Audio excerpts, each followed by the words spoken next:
Hello, everyone, and welcome to the second session of Black Mentorship Inc.'s Let's Talk Mentorship Conference. This is the second session, last one in July, on July 22nd. So, if you have returned to join us for this event, we're very happy to have you. Our overall theme for our events is Mentorship for Success. Tonight's theme is resilience and empathy. And joining us for this evening is our Executive Director of BMI, Evangeline Chima, our speakers and panelists, Sandeep Soni, Wendy Ranella, Sharon Barnes Simmons, Kadeem McLean, and Yvonne Roki Akpoveta. Yvonne, my apologies if I did not pronounce your name correctly. Please feel free to correct me. So I just want to talk about why we're talking about resilience and empathy very briefly as part of mentorship. And as you all know, through the pandemic, two words that have come up a lot are resilience and empathy. And how to move people forward to opportunities and getting people focused on mentorships has been challenging, especially when in the Black, Indigenous, and racialized communities, resilience is part of our DNA. We've had to be resilient all our lives to move forward. And without proper mentorship or people stepping up to mentor us, that would be a challenge. So we would like that word resilience to go away, but unfortunately, we've had to use it in spades over the last 15 months. And I just want to acknowledge how difficult resilience is to maintain, especially when you're trying to move forward and deal with the pandemic. Empathy is the other word that's shown up this year, and I really want that word to stay because our humanity seems to be coming back to the forefront. And we are hoping that when we move past COVID next year, that empathy still resonates with us all, and we understand the plight that the Black, Indigenous, and racialized communities face every day.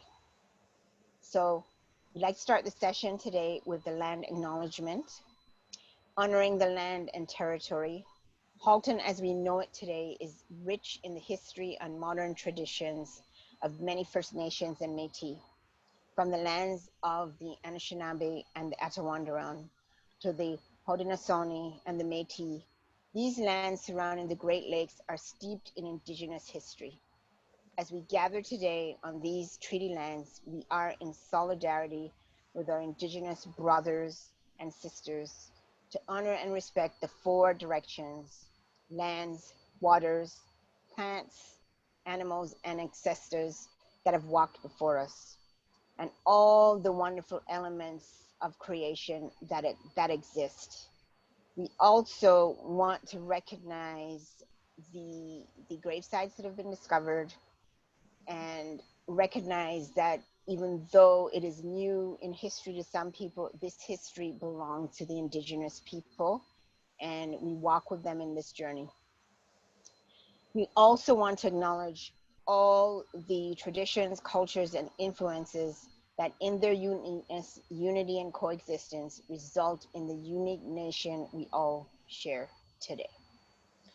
At this time, I would like to invite Evangeline Chima, founder and executive director of Black Mentorship Inc., to step up to the podium. So Evangeline, funny enough, and I have not met in person. We met on a panel discussion almost 2 years ago and have continued our friendship and working together for mentorship of Black people in our community. Evangeline created this organization just over a year ago, an organization dedicated to fostering professional growth and personal expansion of Black professionals through education, mentorship, skills, and building. And I just want to stress it's not just the young Black professionals, because as Black professionals, we all need assistance to move forward. BMI was born out of Evangeline's personal experiences with systemic racism and bias as a Black professional woman in Canada. Despite her many degrees in information technology, Evangeline was overlooked to be moved up the ladder into the leadership role that she deserved. Out of these experiences, and with the recognition that Black professionals are underrepresented across industries and in leadership roles, Evangeline created Black Mentorship Inc. Black Mentorship Inc. inspires, supports, and mentors Black professionals to fulfill their potential, build community, and promote change. With only 16 months in existence, BMI has matched over 30 Black professionals with mentors who can support them to unlock their potential. It is striking that no one seems to notice a lack of Black leaders in the corporate workforce as a whole, and Evangeline has created a framework to move us forward. Evangeline also provides consultation to Sheridan College executives and academic leaders and on equity, diversity, and inclusion, and works with the Blacks Initiative at Sheridan, provide mentorship to 16 students through their unique virtual internship program, which Evangeline helped create this year. Evangeline encourages communities and organizations to embed equity and inclusion in everything they do and creating a safe workplace. Through her work, she provides internship opportunities for students from diverse communities via the Black Mentorship Inc. platform. Evangeline sits on several boards, including Learning Disabilities Association of Halton, the Halton Equity Diversity Roundtable, and Hayek's Partnership Advisory Table. Evangeline has been named one of the Black women to watch, and she's nominated for the Women of Inspiration Award. Her dream is to see every Black professional propel and reach their full potential, and she's also a devoted wife and mother of 4 boys. I also want to say, when I tell Evangeline, no, we don't have time to do this, Evangeline always tells me, Ingrid, sleep next month, do this now. Evangeline, it is my pleasure to hand over to you. Thank you so much, Ingrid. I really appreciate that. Good evening, everyone, and thank you. Thank you so much for joining us today. Um, Ingrid already covered it, but I'm just gonna shed a little bit more light on our program. Our mentorship program's main objective is to bridge the gap of support and mentor access currently experienced within the Black professional community. It's well known that Black professionals experience significant challenges in striving for success in both their personal and professional lives. Promotional and leadership opportunities, like Ingrid mentioned, are often not accessible to us, and it makes it very difficult for Black professionals like me to find role models who look like them.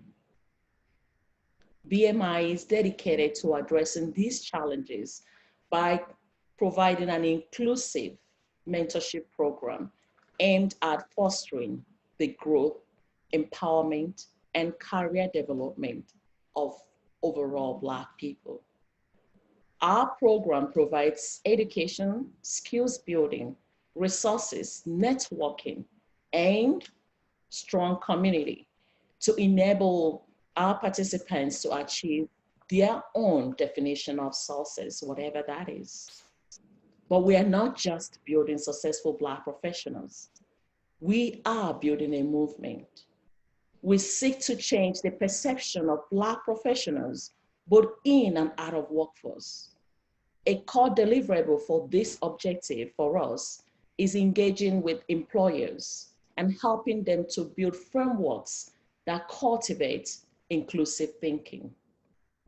Building and retaining a diverse workforce that can react quickly to change, develop, adapt, and regenerate itself over time requires strong, intentional relationship building. We connect employers with professionals and help them to nurture mentorship relationships, thereby forming a strong foundation for future hires. When we understand the value systems of those we hire, everyone wins. And together, we eradicate systemic barriers faced by Blacks, Indigenous, and minorities communities. A quote by John Lewis that resonates with me in this time of change is we may not have chosen the time, but the time has chosen us. This is why our focus is to eliminate negative self-belief resulting from years of systemic racism in order to build confidence in defining positive career paths for the Black professionals and minorities. We believe now more than ever, we must all join hands to create safe environments where we can all learn and be supported without fear of being judged. Ultimately, our mentorship delivers personal and professional growth, leading to social and economic breakthroughs. When we have a simple philosophy at Black Mentorship Inc., we propel together. Hence, we are committed to the overall growth of Black people. We understand that our expansion has a ripple effect on generations to come. And in turn, we create a better world for all of us. Join our mission to create diverse leadership, and please donate to support our work. Thank you so much. Thank you, Evangeline. So at this time, I would like to introduce our keynote speaker for this evening, Sandeep Suni, who will be talking to us about building resilience. So Sandeep has been in the IT industry for over 20 years, a leader in her field. Sandeep has demonstrated success in product innovation and entrepreneurship. She's an innovative, sorry, she's an innovative, uh, strategic driven leader with an established track record for boosting um, profitability, expediting time to market, reversing poor financial performance, and driving progress for startup, early stage, high growth, and emerging technology companies. A passionate advocate of women in technology, Sandeep helps organizations promote a culture of inclusivity and acceptance to build a more productive, innovative, and successful workforce. Thank you, Sandeep, and welcome. Thank you, everyone. Thank you, Ingrid, for the introduction. Good evening, everyone. So honored to be here today and speaking to the group about resilience and empathy. Such a great topic. And like Ingrid said, now more than ever, I mean, these two things have come out, empathy more than ever. And resilience, I cannot agree more with you, Ingrid. Coming from a minority group myself, it's in our DNA. We from the very beginning, we have shown resilience from the time we grew up to having to immigrate to this wonderful country. I mean, resilience is something we live by every single day. However, I would like to start with by acknowledging what Evangeline has been doing by putting this organization together and working day and night to help propel the Black professionals and racialized professionals through this wonderful mentoring opportunities, the conferences that you are participating and education and training. So I cannot agree more. We need to be able to support Evangeline and this organization by donating our time and whatever else we have, so that whatever she does, it has long-lasting impact on different communities and to all of you who are participating in this conference. With that being said, I'm also a mentor and advisor to BMI, and one of the reasons why I was so attracted to be a mentor for this organization was simply because I couldn't have been where I am today if I did not get the mentor coaching and the support that was given to me. Now, having said that, I mean, you would be amazed. I got being a female in the IT industry starting in 1998. I mean, we talk about women right now, the percentage of number of women in the information technology now, you could imagine then when I entered that industry. We talk about women leaders now across the corporate world. You could have imagined then when I got up to be a leader and a manager in information technology. Now, that didn't happen overnight.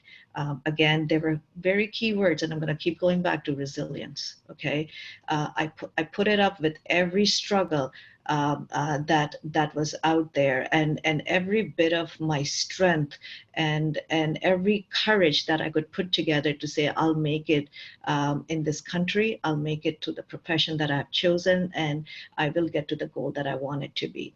Now, that didn't happen just by having that strong mindset either, because like I said, leaving our own countries and coming to here, we are already very strong people.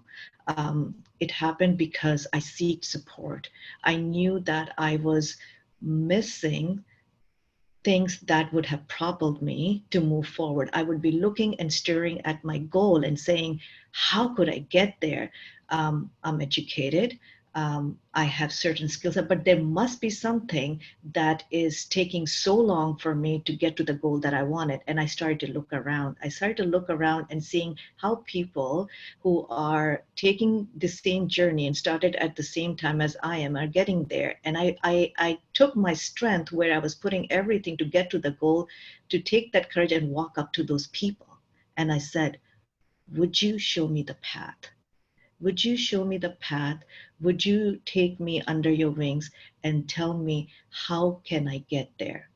And believe it or not, there is not one person that I know of, and I can count dozens and dozens of mentors and coaches because I've been in the workforce for over 20 years, that anybody said to me, no, I don't have the time. They willingly took me, and it didn't matter what background, what race, what color they were in, what gender they were in. I just gathered my strength and I said, would you take me under your wings? Would you mentor and coach me and tell me how could I get to my goal? And every single time they helped me, and I just kept moving forward. So one thing I want to tell everybody in this conference right now, you cannot think, and I'm saying that you could get somewhere without having the guidance, without having the coaching, without having the support, and most importantly, mentorship.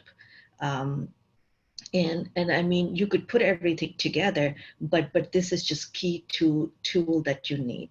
So having said that, I want to keep my speaking to the time that I have, and I have put some things together to talk specifically about resilience and empathy. So when Ingrid said that now more than ever in 15 months we have put up with the resilience, resilience isn't only about enduring the challenges you'll face, but having the courage to learn from these challenges and grow as a leader. Resilience is also about adjusting your mindset when things go wrong. Failure should be seen as temporary and not permanent. This is my mantra all the time. I even tell that to my children. Like when they come to me and they say they failed at something or something terrible has happened, this is never going to fix again. And I tell them 24 hours, give it 24 hours, this shall pass. And it does pass. Everything is temporary. When you're feeling down, when you feel that you just hit a roadblock, it is so temporary because it never lasts. And so that mantra, you may be having a bad day, but they always say there's going to be a new day, and because it's temporary. A way forward rather than a setback. By taking this approach, you're able to have growth mindset and continue moving forward. So I'm going to go over a very specific and a simple example. There could be some attendings right now in this conference that may have lost the job or looking for the job, or perhaps have received a letter that they might be laid off. And now it's time to start looking back and saying, geez, I had something going on, and I should start to apply. And a lot of you guys might be applying for jobs already. So honestly, there's resilience there already. But what I said is, what are you learning from it? So you may be applying for jobs and you may never be getting a response back. And then you will say, okay, it takes time. I'm going to continue to do that. But what you do not do is going back and saying, why are you not getting that response? You're applying for 10, 15, 20 jobs a day, and you just sit and say, I'm just going to be resilient. I'm just going to wait and I'm going to tough it out and I'm going to it's going to happen. I'm going to have it. Economy is bad and we just have all these things going on. I'm a strong person. It's in my DNA. But what did you learn from it? Why aren't you getting that job? Right? So it's learning when you're getting these challenges and when you're facing these failures, when nobody's picking your resume, what could be going wrong there, and learning from that. Are you applying for a wrong position? Are you applying to the wrong company? Does your skill sets really match or not? Okay, let's move forward. You got an interview now. You go to that interview, you're optimistic and saying, this is exactly what I wanted. Thank God I got an interview. And you walk into that interview, you do a great job, you come out of it, and you're sleepless that night, whether you're going to get a call, 2 weeks go by, and you get a response, or you weren't chosen for that job, right? No. We are resilient, right? Like we'll keep going, we'll keep applying for jobs, we'll keep going to interviews. And lo and behold, maybe 6 or 8 months later, you will land a job, okay? But it took you 6 to 8 months to land that job.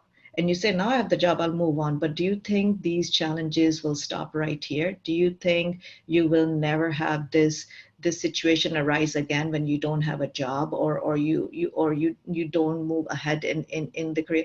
What you needed to know in that 1 year of applying for jobs and going for interviews and not being selected, why was I not being selected for the interviews? Did you ever pick up the phone and then call the people that you spoke to? Because I tell you, they give you their email addresses and their cards as you're leaving, saying if you have any questions. Did you go back and say, I appreciate the fact that you called me for interview, and I am so happy for the person who actually landed the job, but would you help me and let me know what could I have done better, because I want, for the next interview, I want to do better. Did you actually learn from it? But what we do is we are resilient, we are strong. Let's keep moving forward, because at some point things will change. So going back to what I was saying here to you guys isn't about enduring the challenges, but having the courage to learn from these challenges and grow as a leader. And so one of the opportunities for you to learn would be seeking some mentorship, seeking some coaches, and saying, hey, can you look at my resume and see what could be wrong with my resume right now? Because I have applied for these many job descriptions and I don't get picked up. Because you did the resume, but somebody else has to tell you what's going on.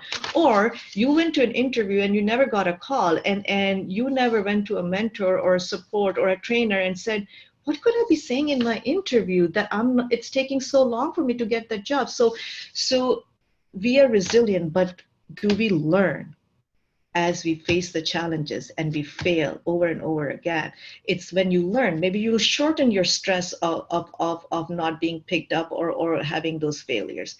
So that's the message I want to leave it with you. That's not about just being resilient, because it's in our DNA. Like if we look around, we all come from very similar background right now. But it is the courage. Do we carry that courage to walk up to somebody and say, would you tell me how to do better? Because I want to be at that goal, and at that goal. And that would really help. So I want to touch a little bit about empathy. Being empathetic is about recognizing the feelings of others and how they see the world. Trying to understand another person's perspective or understand their needs can be particularly hard to do. That's very true. It's the source of most arguments or disagreements, both personally and professionally. We want to be right, and as humans, we have a need to influence others. So the empathy is about accepting the different people with the same situation in their own unique way. It's about caring enough about the impact your words or actions might have on people That's what makes all of us different. So I'm going to give you a very a story about myself, and I hope some of you would relate to this. This was about 8 years ago. I was a vice president in a software company, and the CEO of the company had actually created a package for me saying that, Sandeep, if you hit these many goals, you're going to get a $25,000 bonus for the next year. Okay. And he gave me 6 goals to reach. And here I am, totally pumped. I'm like, it's a great opportunity. I can do this, whatever not. So out of the 6 goals, being a high achiever, and I'm pretty sure you all carry the same sort of drive like me do, I achieved all of the goal, and I walked up for my performance reviews, totally pumped, and went to the CEO's desk, and I said, done this, and I had this thing where when he gave me that letter saying if you met all these goals, at the bottom it said I'll give you $25,000. I actually brought it up to him and say, what do you think? Now that I've exceeded all the goals, I should be now qualified for this bonus? And he said, no, you don't. And then I'm like, what? And here I am, like I'm having all of these feelings. Discrimination. I'm a woman leader. What does he think about that? I put so many hours. I've been over and beyond, just going crazy. And lo and behold, I didn't want to argue with him. Like all of us, there's an authority. Like, you don't just go and say, what are you talking about? Whatever. You're disappointed. And that's the first time I realized, and it's the first time I could say, and that's why I said that, I actually asked him, can I understand your perspective? Why do you think I don't deserve that bonus? Because right now, I was trying to show the empathy. I was giving him a chance to give me his perspective. This time, I wanted to listen to him and not just say and have all of these arguments, why I don't deserve promotion, why I don't deserve this raise, it's just why, because I'm clouding my mind without giving that chance to that other person, really trying to learn, because he's not a bad guy. He hired me. I was there for 6 years. Every promotion came from him. So yes, this was a setback. And I said, can you make me understand why and he said, listen, you did all of these great things.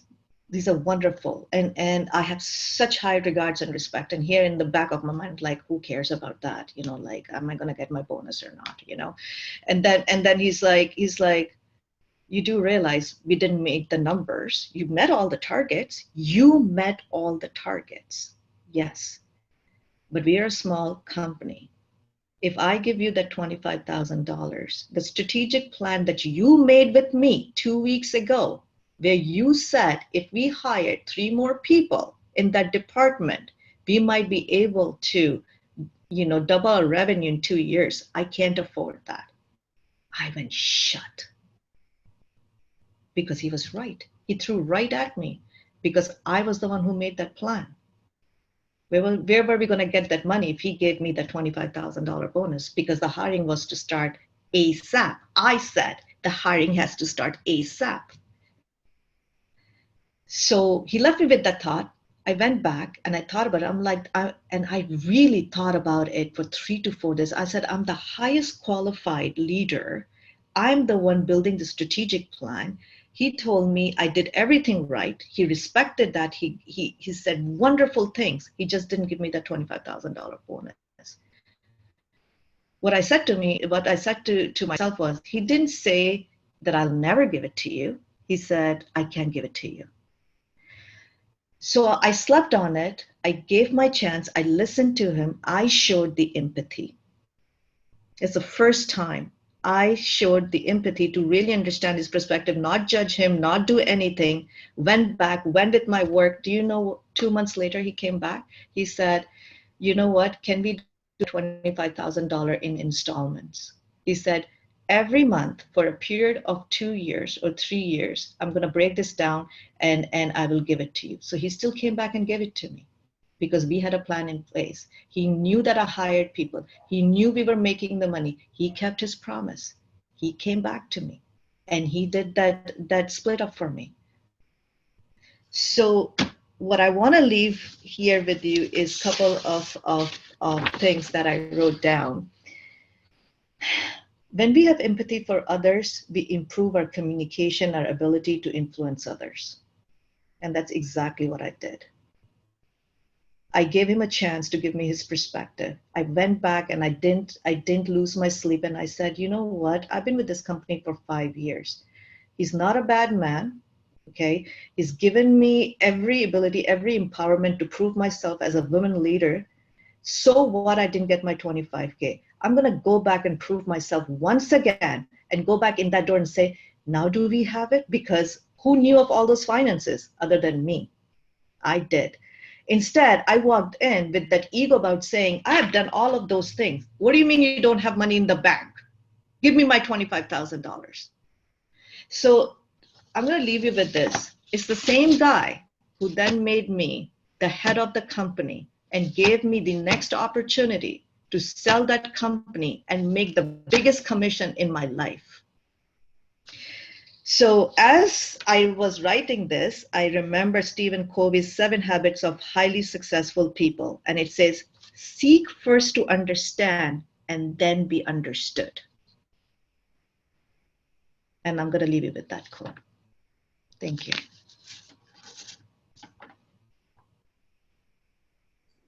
Amazing, amazing, amazing. Thank you so much, Sandy.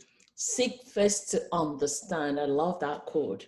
And what you said, having the courage to learn, not resilient, because I think many of us, that's where we sit, right? I'm going to be resilient. I'm going to keep trying, but not having the courage to ask questions, to step outside of ourselves, to learn, to discover, to know why we are not getting to that next level that we are driving to achieve. Thank you for that.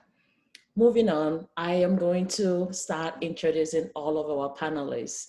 And in no particular order, I'll start with Sharon Simmons. Sharon is passionate, driven, and caring. She is a qualified accounting professional with a passion for giving back. Sharon has worked in the for-profit and not-for-profit sectors for more than 15 years. She is currently the Chief Financial Officer at Action Against Hunger Canada, a global organization fighting poverty and hunger on a worldwide scale. I first noticed Sharon's work on LinkedIn and knew that I must connect with this inspirational woman to know why she chose to use her career, her talent, to advocate for a world free of hunger. Sharon, please introduce yourself and say hi. Hi, Evangeline. Thanks for that. And thanks for inviting me here. And kudos to you for doing this and for starting up Black Mentorship Inc. Yeah, there's nothing more that I could add to that other than personally, I prefer to work for social impact. And I actually got that quote from my husband, actually, because I always said, I prefer to put my resources, my time and my effort into something that has social impact for the world rather than to make a rich man richer, if you know what I mean. So I'm not really a for-private or a for-profit person. It's just who I am. Somebody has to do it, but it doesn't have to be me, right? Yeah, so just probably a little bit more about myself. I originally from the Caribbean, Jamaica to be exact. I got here in the early 2000s, and I have been around a few organizations, and the only one that was for profit was a shipping company called Maersk. Other than that, it's always been for social impact, and yeah, so that's me. Thanks for having me. Absolutely. Thank you for being here. Kedim Macklin. You all can see he's very young. Kedim is a young professional who grew up in a single parent household with 5 other siblings. From the lights and hot water being cut off multiple times, to being an IT specialist with Longo's and running a business as a financial professional, Kadim strives to give back to his community and to those from similar circumstances and to those who have had a lasting impact in his life. He says, give a man a fish and you feed him for a day. Teach a man to fish and you feed him for a lifetime. Teach a man to own a leg and you feed his family for generations. Let me embarrass him a little bit. So I woke up one morning and I saw an email asking me, Miss Evangeline, he's so polite, you're gonna say that. But he started with, Miss Evangeline, how can I support Black Mentorship Inc. and the Black community? At first, I thought it was a spam email. And ever since then, Candide has been present, really present, participating in all of our sessions and supporting the Black community through BMI, championing our work. So Kadib, I want to say thank you. Right back at you. Thank you. Hello, everyone. Excuse me. As Miss Evangeline said, my name is Kadim. You kind of said everything, just the same way Sharon just said. To be honest with you, I'm just trying to give back as much as I can. Some people go after success. Some people go after fame. Impact is what I'm going after. And any way I can help people get to where I am and even further ahead, that's what I'm looking to do. The one thing I always say is no matter where you are, you can help somebody to get to where you are because you've been through some stuff. So you can always reach back and help somebody get to the level that you're at, even though it might not be where you want to go, but wherever you are right now, you can always reach back and help someone get to where you are. So thank you very much for having me. Well said. Thank you. Yvonne, Yvonne, kill me if I don't if I'm not able to say your last name well, but is it Aboveta? You're mute. I'm Nigerian, so I'm supposed to be able to pronounce that. That's all good. It's Yvonne Rukak Professor. You got it. That's good. Good, thank you. So Yvonne is a change management strategist with over 20 years of experience helping executives, professionals, and organizations to navigate through change, most especially in today's disruptive environment. She's passionate about change and has worked for big organizations such as RBC, TD, Deloitte, Loblaws, you just mentioned it. She is the founder of the Change Leadership, where she prepares leaders and professionals to better respond to change. I got to know Yvonne through a mutual friend, and I believe it was around the time you launched your first book, The Change You Want, Change Your Mindset and Change Your Life. And then I met her again on the train on our way back from work, and we both realized we are Oakville neighbors. Yvonne is passionate about change. She's an inspirational speaker. I am excited and I cannot wait for your closing speech this evening. Yvonne, take it away. Thank you so much, Evangeline, for having me here. Really great to be here. You said the most about me, and I will share a little bit more about myself, at the end when I give the power speech. And I don't know if it's power, but, but I will share more of my story there. But one thing that is important to me is empathy. And one thing that has kind of like, being a driving force in my life and where I am today is resilience. So as I was preparing for this event, I tried not to get emotional because empathy and resilience are really big things and really a driving force, especially as immigrants, Black people, it's resilience. It is, we don't want resilience to be something that, is a driving force in our life. So thank you for your doing and thank you for having me at today's session. Absolutely. Thank you for joining us. It's an honor. Wendy Rennell. Wendy is the CEO of the Oakville Community Foundation, a position she has held since 2015. Wendy's 25+ year career has spanned the public, private, and not-for-profit sectors. Prior to joining the foundation, she served as the Vice President, Corporate Affairs at First Canadian Title. Wendy's has a passion for community building, and it's no wonder when I asked her to be on the panel today to share her experiences and her journey of success to inspire future diverse leaders. Wendy said, of course. Wendy, please introduce yourself. Thank you so much, Evangeline. And I have to say, I kind of visit your LinkedIn page every day to get some inspiration. I don't know about anybody else, but reading Evangeline on social media just inspires you. I come from the perspective of community building and, really look at things like empathy and resiliency from a personal perspective, from an organizational perspective, and then from a community perspective.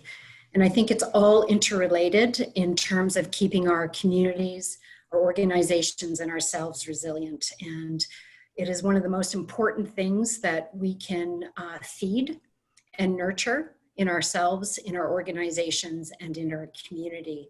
And I think they all intersect by having strong, trusting, personal relationships within our community, with different people, within our organizations, and even with ourselves. So to me, it's a very strong sense of belonging, and that's how we nurture ourselves and our futures. So those are the things that I'm going to touch on later today, but it's really great to be here. And I'm very thankful for this conversation, and I'm looking forward to hearing from the other panelists. Same here. We can't wait to get started. But before we jump into it, Jeff, our web host, is going to remind all of us how we can make the best out of this time that we have, how we can network and socialize and learn. Jeff Ozurumba, over to you. Hello, everyone. Good afternoon. Thank you, Evangeline, too, for hosting us again for day 2 of this conference. Day 1 was a great success, and I know all the people that joined and are part of us today would definitely learn something important.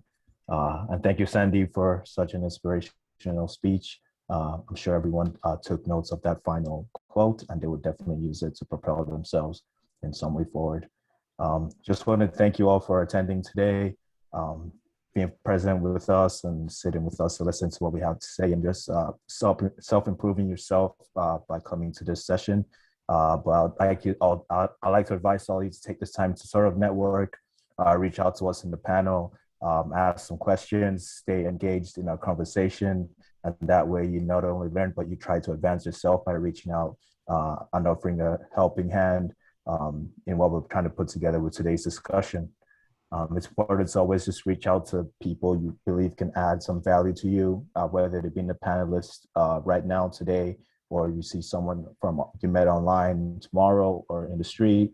So it's important to have the curiosity to always be learning and stay curious in whatever you do. So please use this opportunity to network if you can.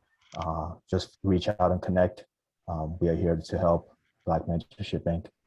Thank you. Absolutely. And don't forget to put your questions in the Q&A so that our panelists can address your questions that you have. And feel free to pick any of the panelists, and ask your question. So I think we're going to start, and Ugo, we will get to you later on. Hi, Ugo. So let's start. Ingrid, I think you go with the first question. Yes, so this question is for any of our panelists. So mentorship for success, what does that mean to you? Any thoughts you'd like to share?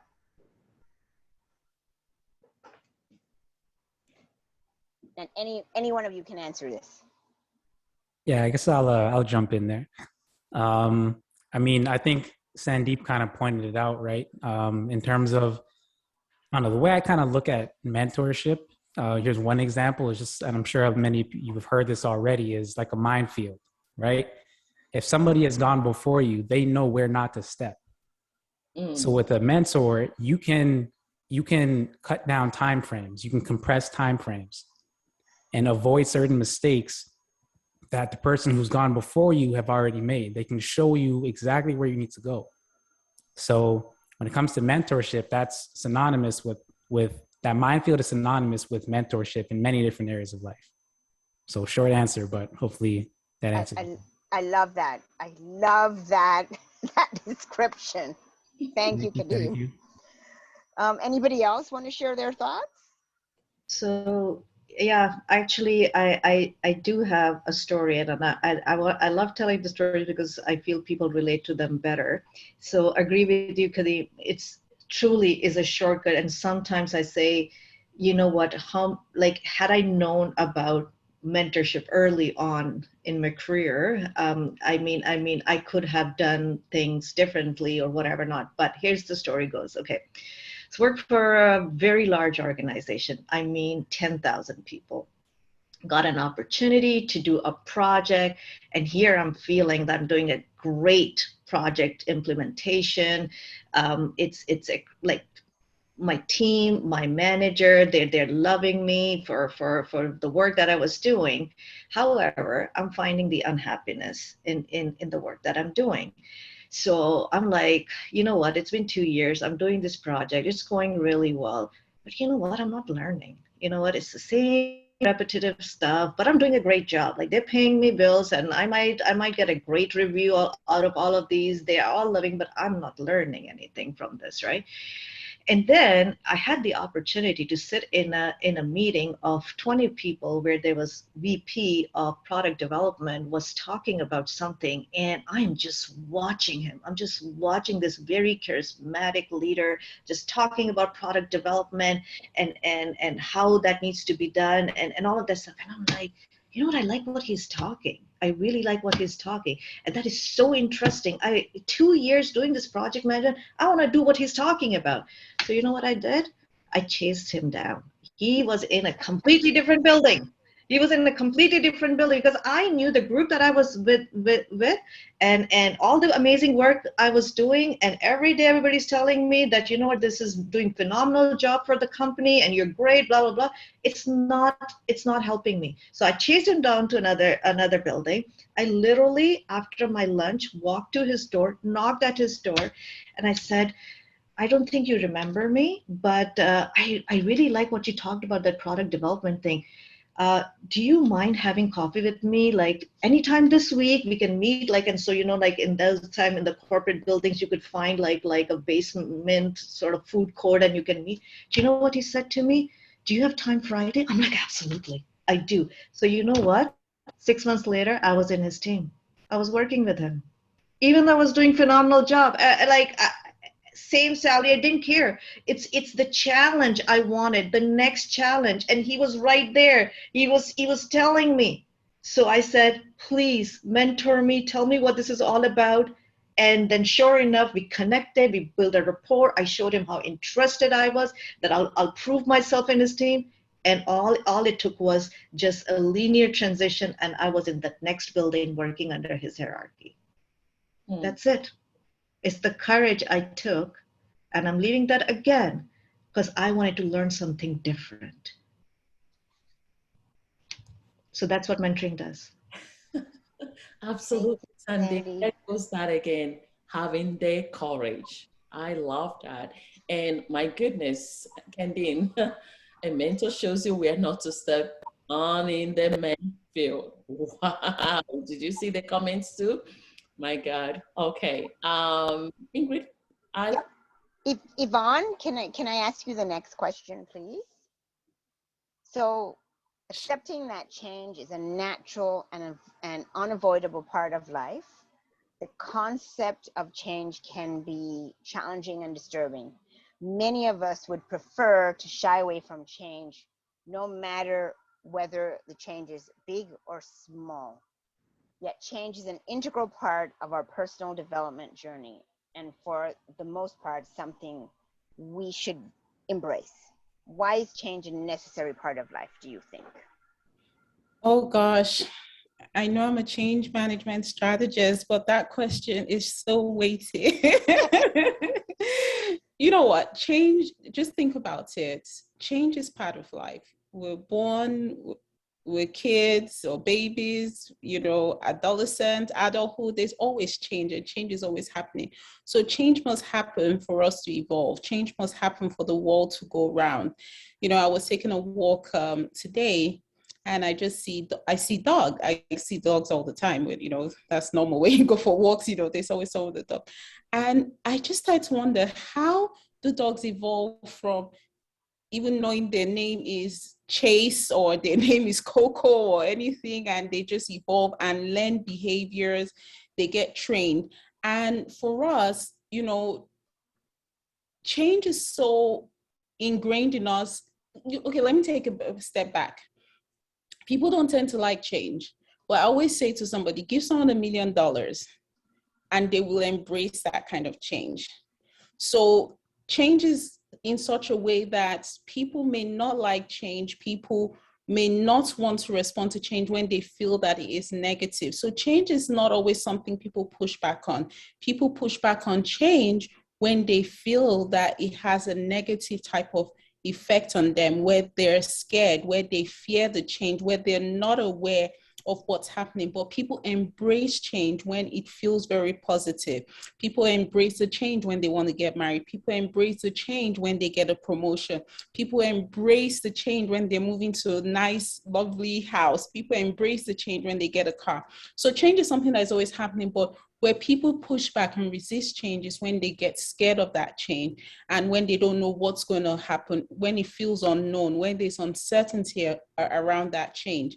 And so that's why it's always important that we're constantly looking around us to see what's changing around us, whereby we're more intuitive to change that is happening to us, where we're better positioned to be able to respond to change. And when we started to shift our mindset in the way we see, view change, it's easier for us to respond to that change and evolve with that change. And it doesn't feel like something that gets us all anxious about the change. So it's how we position our mindset to change, which change is happening all the time. Absolutely, Yvonne. You couldn't Thank have you, said Vaughn. that. Yeah. Change must happen for us to evolve. And that's true. And you gave perfect examples to illustrate that. Wendy, I'm going to come to you with this, making connections and building your social support network. So we often hear from people who have attained success. I mean, all the stars, everybody, I'm sure you all, everybody talk about success in their careers, and when they do, they refer to their support network. I mean, Sandeep's been sharing her success stories here with us, and we can hear all the examples that she's been citing. So how can one build and keep a support network? Well, thanks for that, Evangeline. So I'm just going to jump back a few years. I'm not originally from Oakville. I'm from Winnipeg. Oakville is the 9th city I've lived in. And it's also, I've lived in about 20 different homes before that. I think the average in Canada is about 5 moves per lifetime. I'm a little over that. So Oakville was a very new community to me. And I know I come from a position of privilege, being a white woman, but I also wanted to share that I think everyone here has heard of the hidden job market, right? Anybody heard this term before? Or am I just the only one? There's a hidden job market, and it's absolutely the case. I will tell you that I have only ever cold applied to one job that wasn't referred to me or recommended to me, and that was my very first job in the government. And I share this with you because I have been a joiner all my life. I have been a joiner. I have joined charitable organizations. I have joined professional organizations. I have joined volunteer organizations, you name it. I've sat on multiple boards, and I can share with you that was part of my way of building a sense of belonging and connection into the community. And the reason why I wanted to share this with you, I mean, I got a job and made a friend through a fitness, because we took the same fitness class, and I ultimately got a job offer. I didn't take it, but I'm just sharing there's way more ways to think about than just a traditional application. Get connected to things you're passionate about, build relationships that are trusting. Most of our organizations, yes, have certainly been, not diverse, offering equity and inclusion.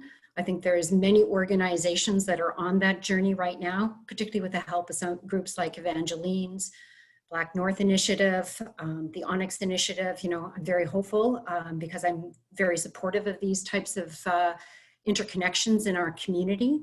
So I share with you that it's not just through the traditional processes. You need to build support systems within your community.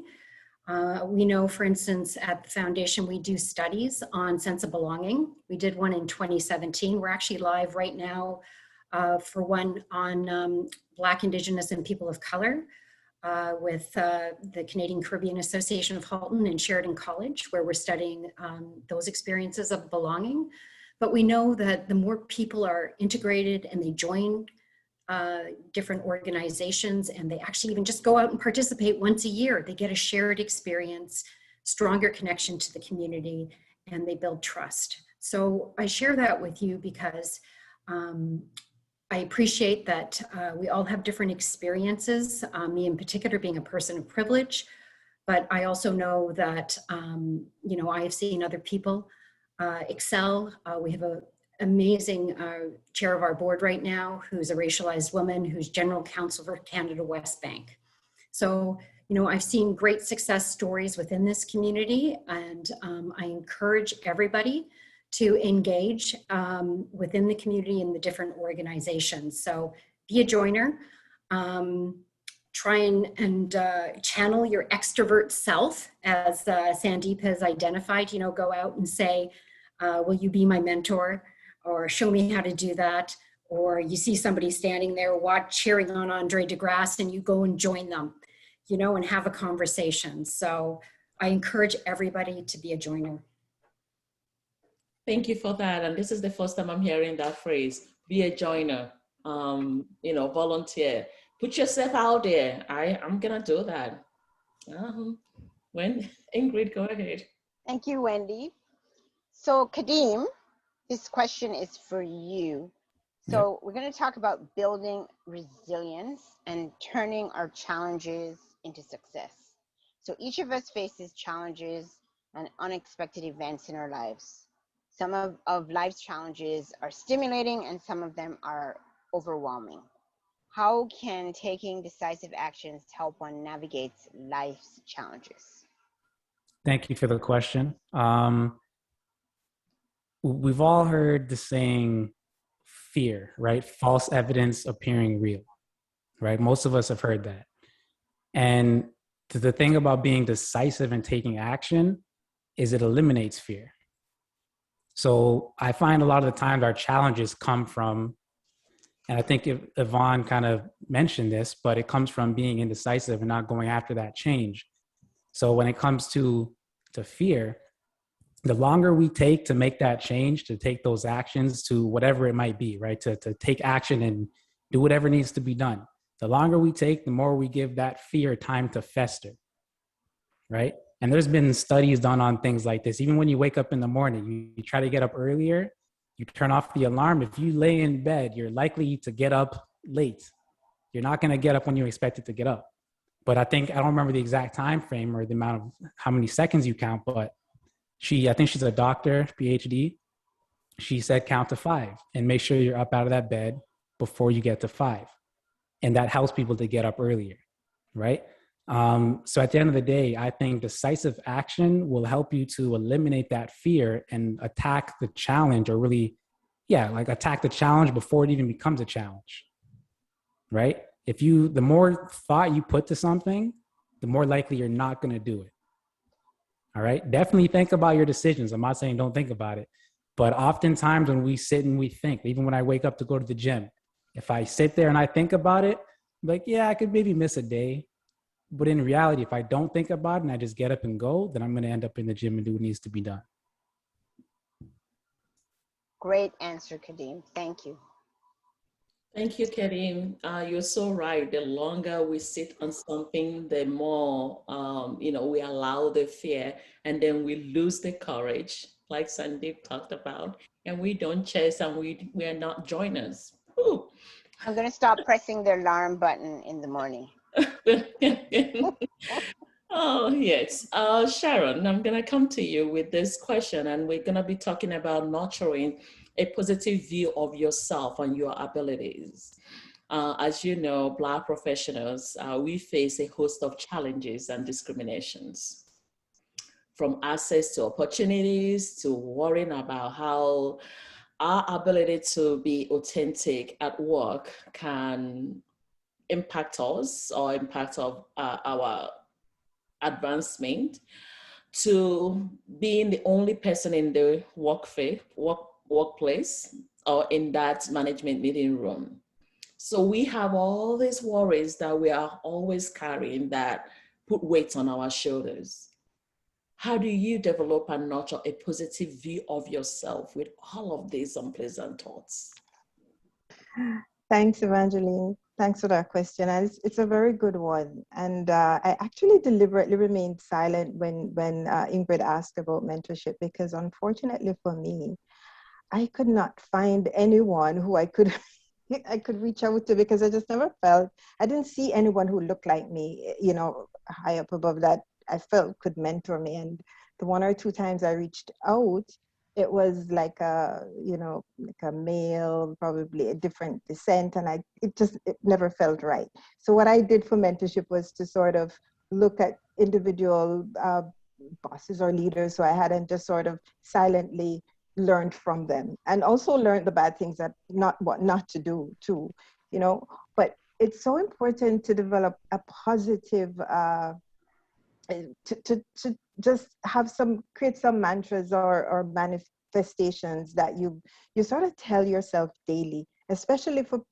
women, and even more so racialized women like myself.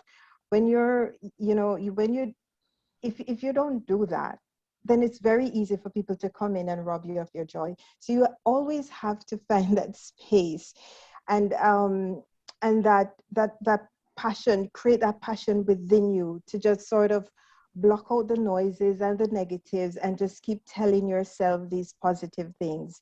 I don't know, probably because Olympics is so fresh in my head and I'm tuned into it every day. The fastest woman alive right now, one of the Olympians, Elaine Thompson-Herah, she's actually a Jamaican like myself. So, and actually went to the same high school, shameless proud plug right there. But she just to say, I listened to her, and I saw she posted something on Twitter this week right after she won, and she created history this year actually by becoming the second time around, 2 consecutive Olympics, getting a double gold medal for both the 100 meters and the 200 meters.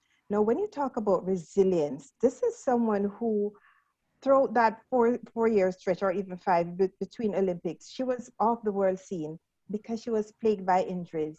And to climb her way back up to the top, every day she had to tell herself she's a winner. She had a list of manifestations, positive manifestations that she told herself every day. She put it out on Twitter this week, and I had to share it on LinkedIn. I was so impressed, and I'm like, my gosh, just by telling yourself that you can do it, you end up doing it. And it's no different for us in corporate. People like us, people like me in a racialized group, there are many times, there are many bathroom cries, silent cries in the bathroom stalls, and prayers that, when you're faced with different adversities, you just go there and do. But then you dry your eyes and you get back up and you go to your desk, and you have a renewed and a refreshed sense of, perseverance, energy to persevere and to rise to the top, and, climb your way back up to the top. So, there are a lot of things that you really have to do to keep yourself thinking positive. And for me, it's my faith. I keep telling myself. So when something, some adversity faces me, I'm like, you were beautifully and wonderfully made. I can do all things through Christ who strengthens me. I keep telling myself these things, and I have them on my desk. There is one person I would like to mention here too, because she does such a good job of it. Her name is, she's a wonderful Black sister from Caribbean origins as well. And you'll see her on LinkedIn often, and also on television. Gosh, I don't know why her name is slipping me right now, but my husband she was a client of his for a while, and he purchased one of her, she prepares a planner, an annual planner every year. Caroline Purcell. Gosh, thank you. She would kill me if she knew I forgot her name. But she is awesome with this. This planner has a number, it's packed, jam-packed with positive manifestations. And I remember in a former job when I was with Tiff, and it can get crazy in an organization like that. And I had her thing right up above my desk, and I would look at it every day. It was all these powerful manifestations that I kept telling myself, and that's what helped to maintain my sanity. So I would suggest that for people here who really want to, keep yourself positive, get those mantras or those manifestations, have them handy, keep them visible, and keep reminding yourself, telling yourself every day. That's key. Right. Can I piggyback off of that if you don't mind? Sure, please do, Kadeem. Perfect. You said it beautifully. You really did.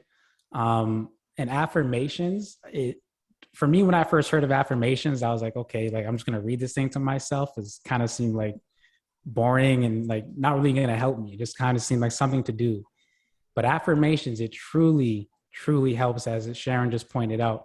And a lot of the most successful people in the world, they have affirmations twice a day. That's right. Morning and at night, right? If you haven't read the book before, As a Man Thinketh, that's definitely a powerful book to read, so is it, right? yep. Another one is The Power of the Subconscious Mind. These books I find are so valuable, and they kind of emulate everything that Sharon just pointed out, right? And to go back to a point that you kind of mentioned about not answering the first question that was asked, I had the opportunity to attend Tim Hortons camps, for anybody who knows them. And my first time there, we were there for 10 days. At the end of the 10 days, my counselor, right, we're waiting in line to go home. And I was in Kentucky. I live in Canada right now, but the camp was in Kentucky. My counselor walks up to me with tears rolling down his eyes, right? And he gives me the biggest hug I've ever received. And he said, Kadeem, you're going to be the one to find the cure for cancer, right? And of course, he meant it metaphorically, right? Whatever that might be, I'm going to do big things in my life. And that is one thing that mentorship does as well. It kind of broadened my horizons, because now I see myself as being able to do absolutely anything I put my mind to. But secondly, to this point, to answer the question, it hearing that kind of made me develop some self-belief in myself, right? And some self-confidence. And I just want to add this quickly. No matter how many people are around you telling you you can do it, no matter how many people around you are telling you you can go after your goals, you can achieve them, and you're great at this or that, it doesn't matter. What matters the most is you believing it for yourself. Otherwise, nothing else will manifest. Excellent. Thanks for adding to that. That was awesome, Kadeem. Can I just add something to that? Because you just, switched something in my mind, and, most especially as Virginia said, especially as someone of maybe of color, of minority, one of the things that I have found is that how I view the world is what I attract to myself. So they say, where your energy flows, that's what you attract.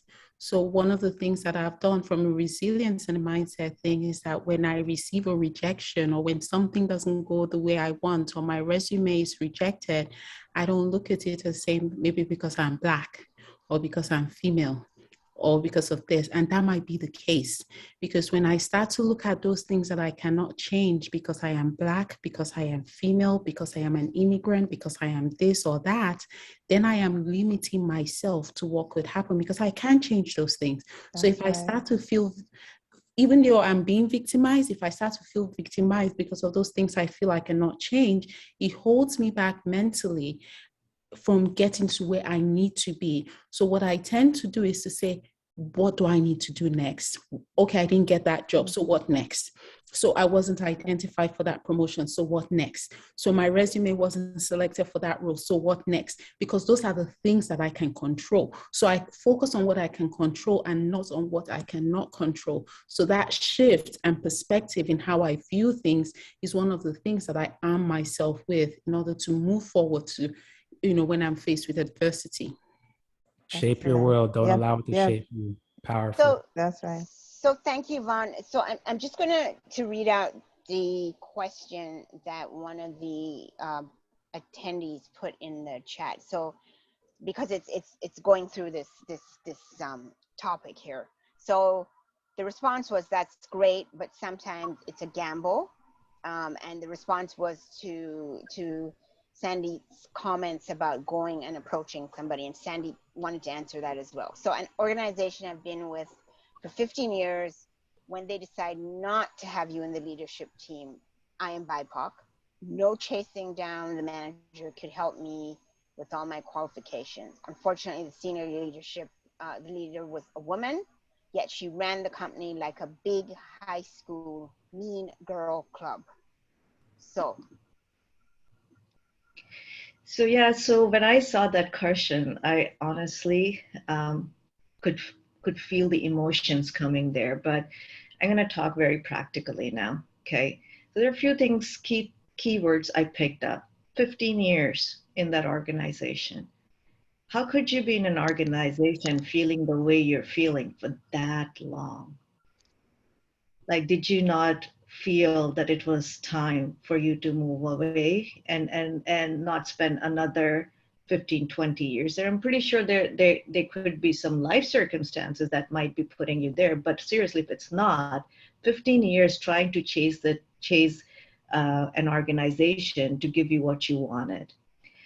Second thing that I picked on was, no matter what qualifications I brought, and I think a lot of people think it's the qualification that matters to get into the position that you want it to be. It's not always the qualifications. It's a lot more things that go into it. It's the skills, it's what you've been doing in the organization. It's not because I'm a PhD or an MBA or whatever. Not. I struggled with that, like coming from India and just bringing bachelors with me, and moving to the executive position.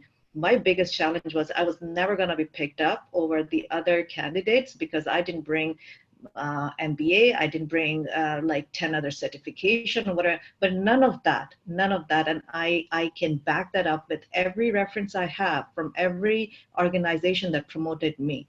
It was the skills, it was my work, it was the results that I showed them that gave me every promotion over everybody else. And it was never the qualification. I'm still a Bachelor of Commerce. You can go check my LinkedIn. Okay. Thirdly, I noticed, and it was like I was never given the leadership position. I think leadership is misunderstood. People think if they got a managerial position, they are the leaders. So here's what I'm going to tell you. Not every leader needs to be a manager, but every manager should try to be a leader.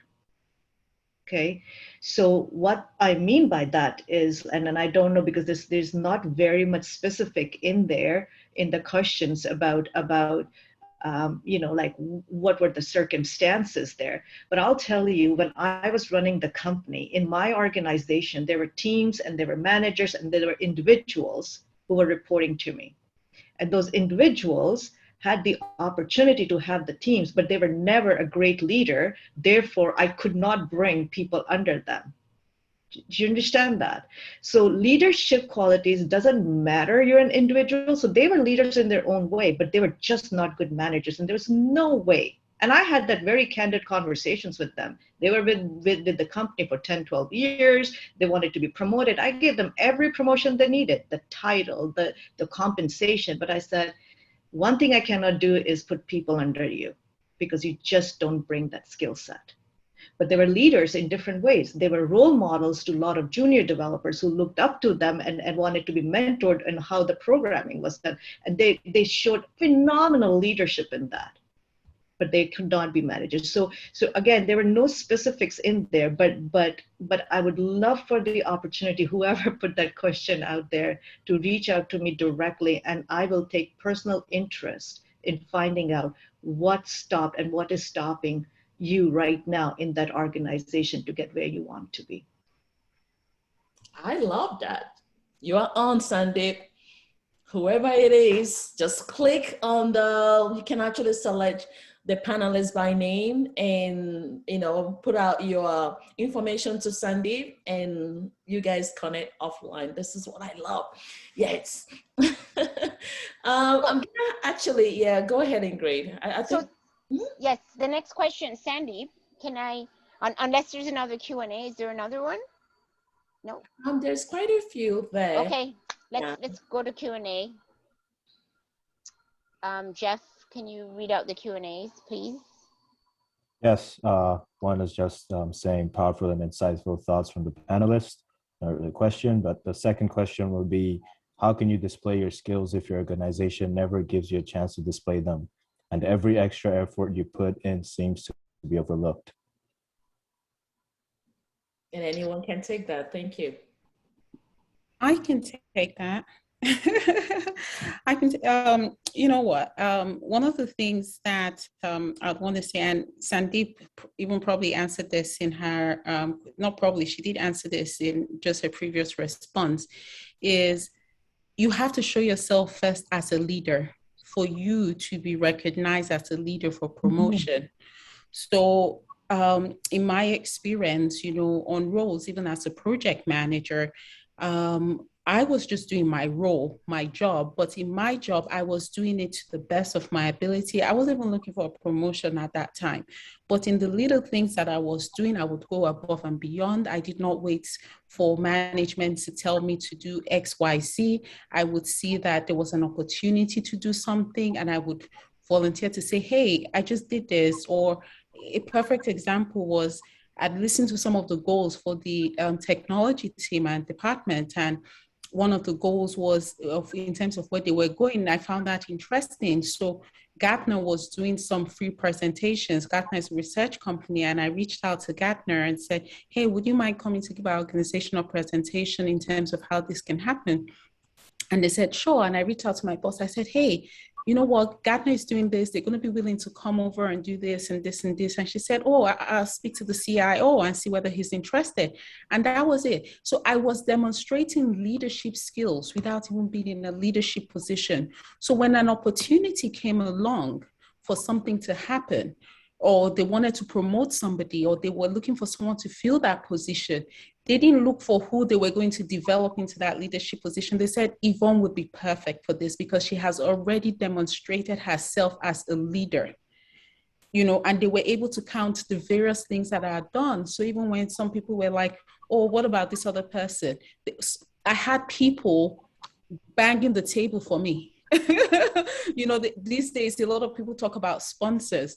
I didn't have a sponsor in that organization, but what I had demonstrated in my skills sponsored me into that opportunity.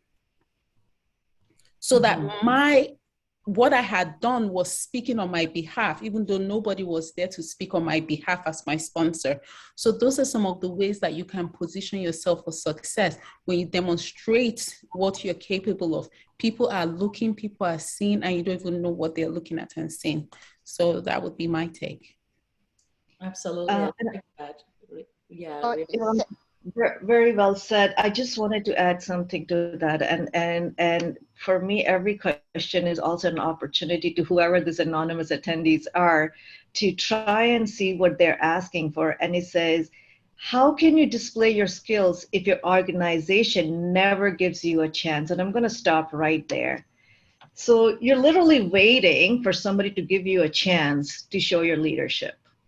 I mean, when are you going to grab and run with the chance yourself, right? So you could be there for next 15 years, just like the other anonymous attendees said. I was there for 15 years and I'm waiting for a chance to get to where it needs to be. So don't wait for a chance. With everything Yvonne has said right now, either do that or seriously, it's a big sea of lot of opportunities. You do not have to stick to a place that is not giving you a chance. You're not able to open the doors. You move on. You look around, find your mentor, sponsors, network, be the joiner, and you go after that.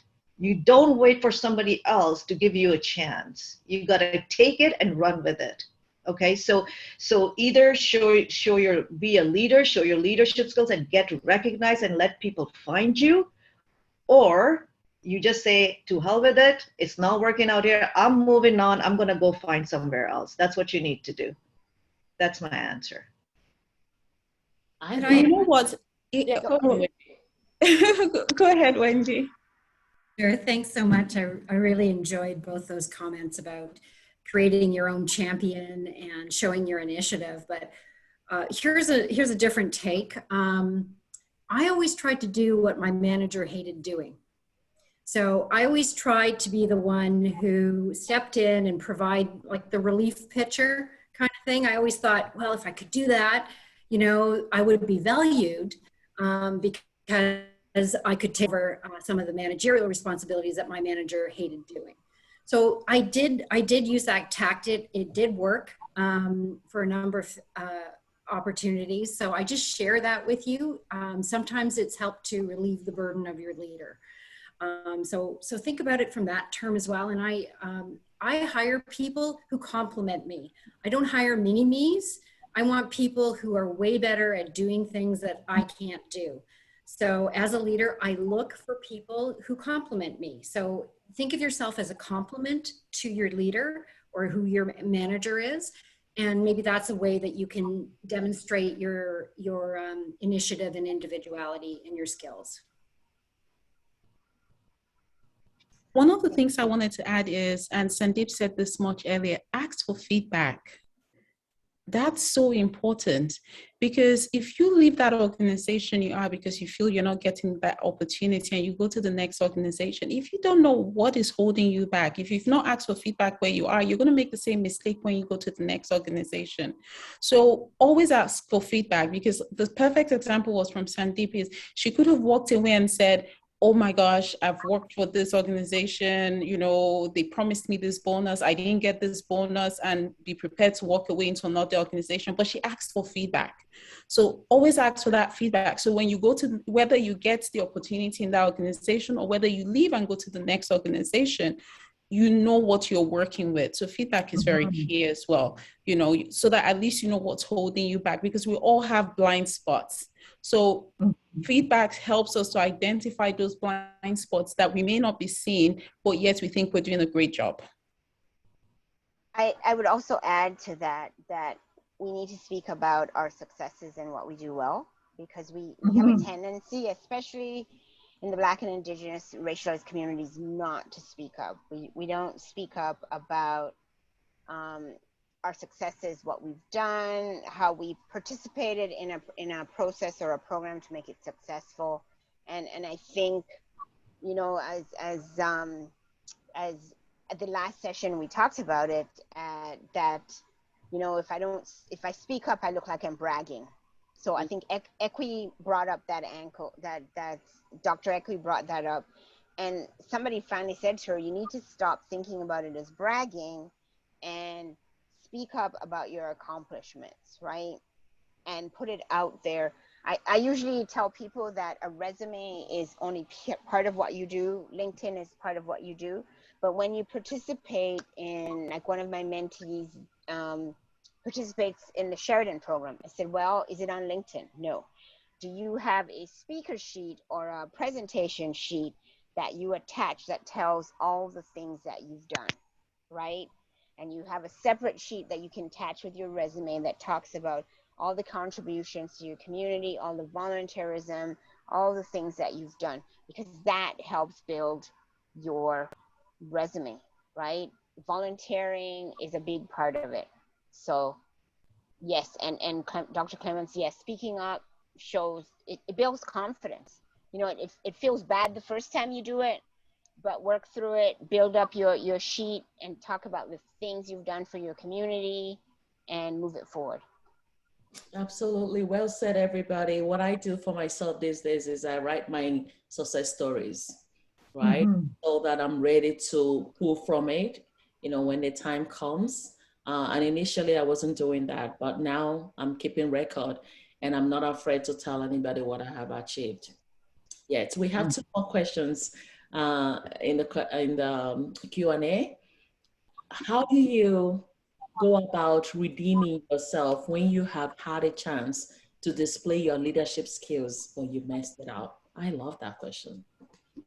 Yeah, you tried and then you mess up.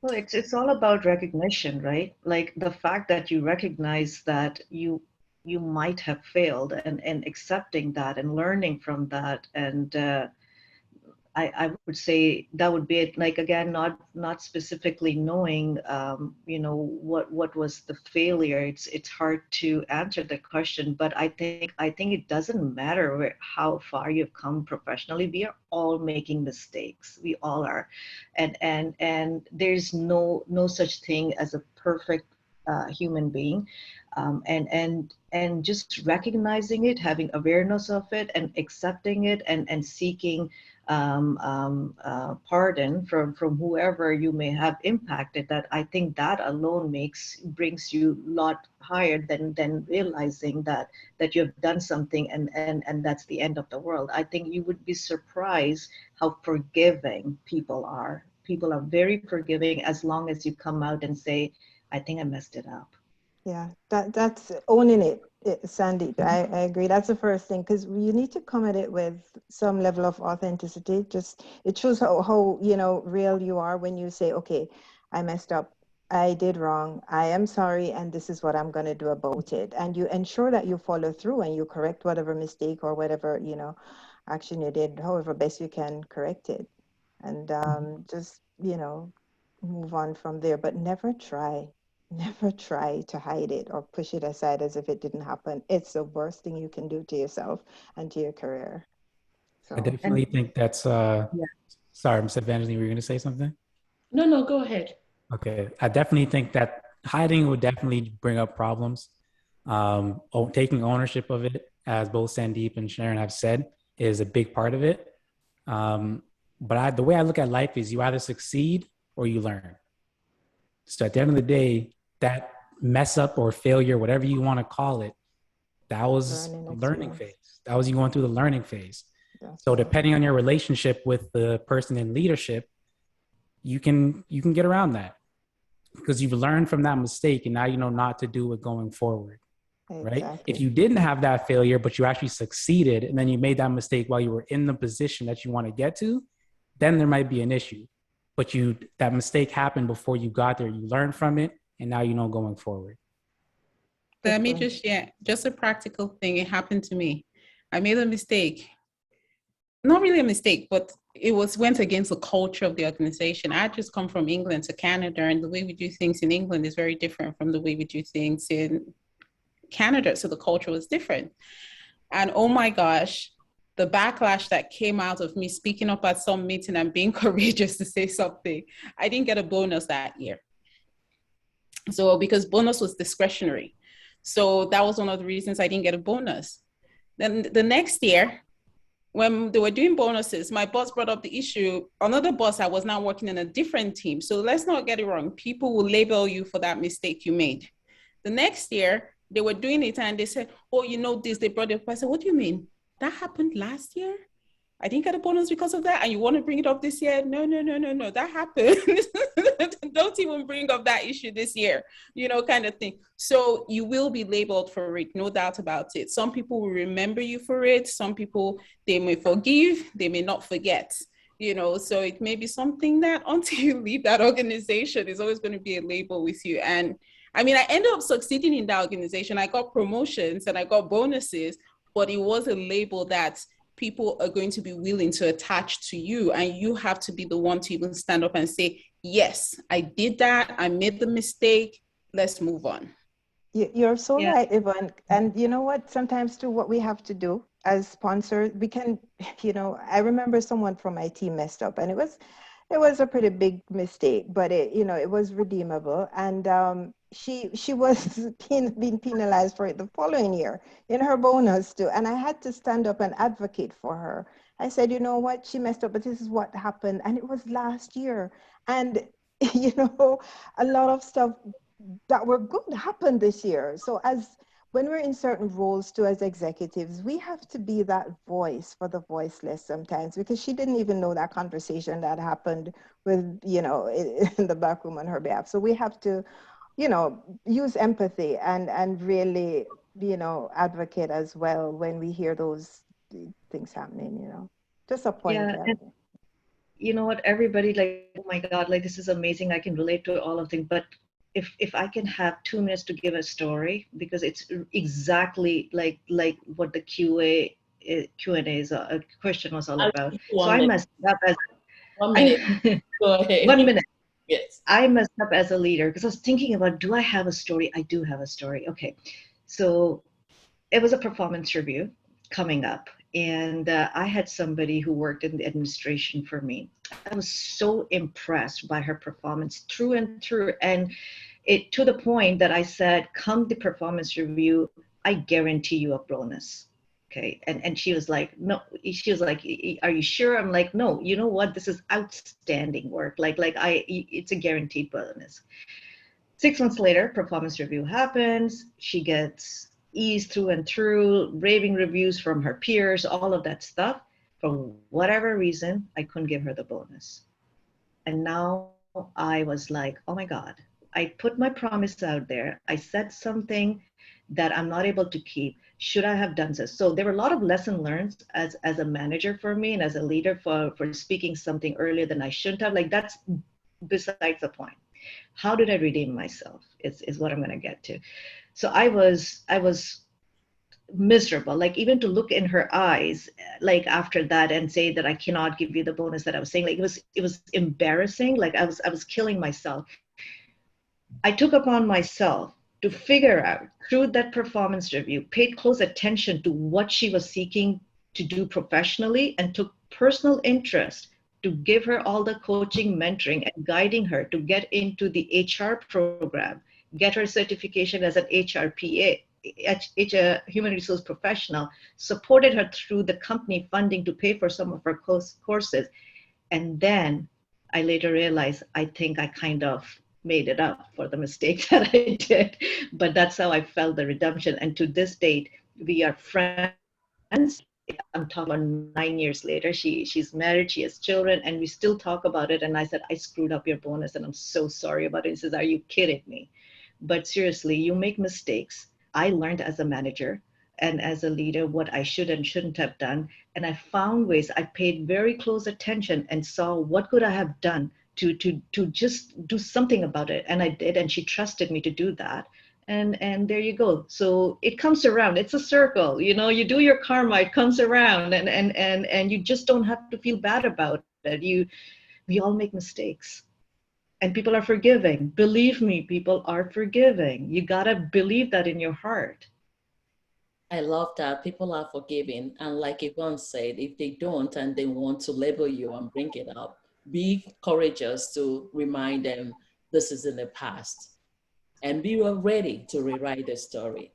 Thank you all. I think we need to move on and talk to Ugo, who has been patiently listening to all of us. A little bit about Ugo, Ugo Chijioke. Ugo is an entry-level chemical and water treatment engineer at Yaya Foods Corporation. She joined the Black Mentorship Program about a year ago as a mentee. Woo-hoo. She is interested in contributing to impactful career support group. So on LinkedIn, I received a note one day from Ugo introducing herself to me, telling me she's a recent chemical engineer graduate from the University of Toronto. She went on to tell me that she got to know about our program from a mutual friend, Izzy Odozo, Dr. Ekwi's daughter, and she wanted to know how the program works. So I took time to explain to her what our program was all about. But you know what? Ugo took action. She registered for the program and she communicated with me that I've done what you asked me. And so what we had to do was match her with a wonderful mentor. And I'm gonna let Ugo share that piece. Ugo, go ahead. Thank you. So as Evangeline mentioned, I reached out to her sometime last year. I had seen the program from an email AZ sent to us because I was working with AZ in school. So after I asked her, then she matched me up with Ingrid, and over the past year, it has been a very pivotal part of me progressing in my career so far. Do you want to share with us about your promotion? 2 promotions in 9 months? Yeah, so when I joined my company, the company I currently work for, I didn't quite start in the role I wanted. So that was something I ran by Ingrid. So around the time we had connected, I got that interview, I think the same week or the following week. So Ingrid was helping me go through my resume, just being supportive on revamping myself. But in that process, I got an interview from one of the applications I had previously sent in. So when I got the role, it was not an engineering role. And after going to school for engineering, I'm like, oh, I want something in engineering.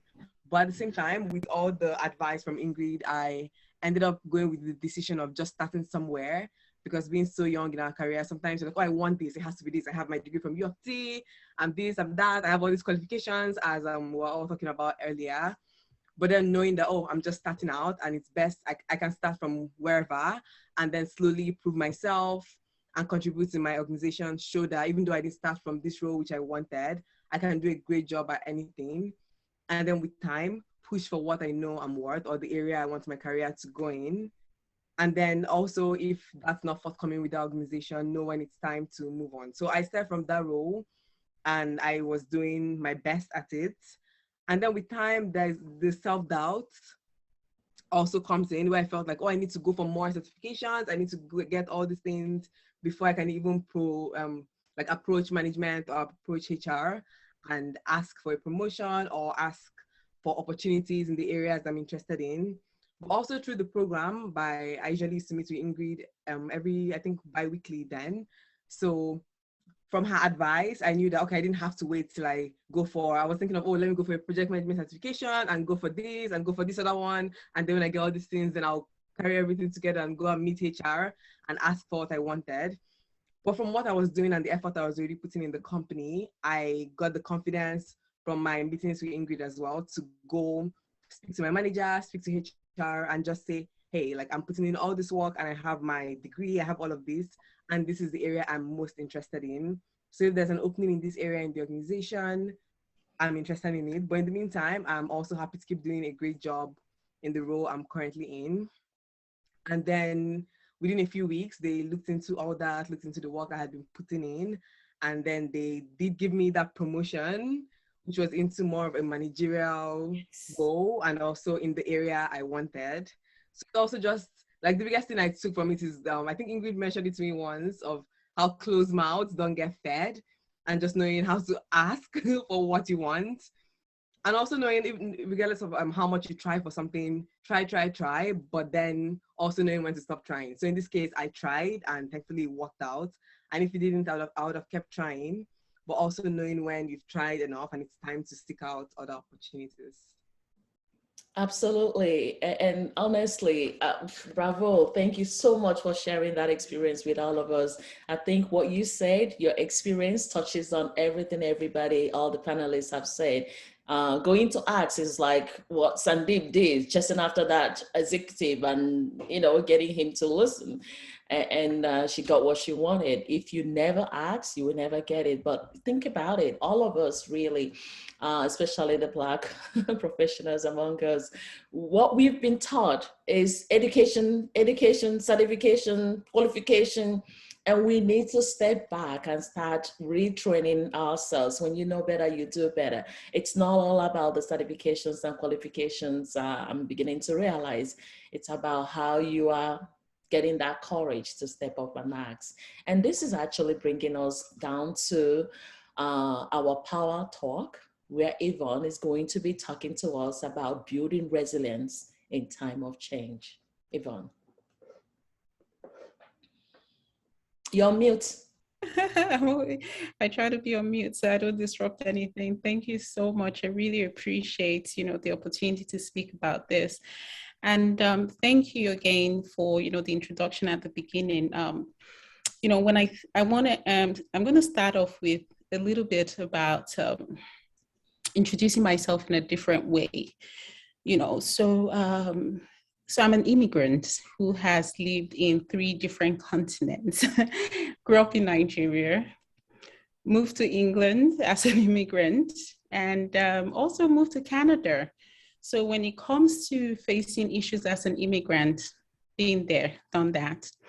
I also lost my dad at a very young age, and you can only imagine what it's like to lose a dad when you're known as daddy's girl, the only girl, and then you lose your dad.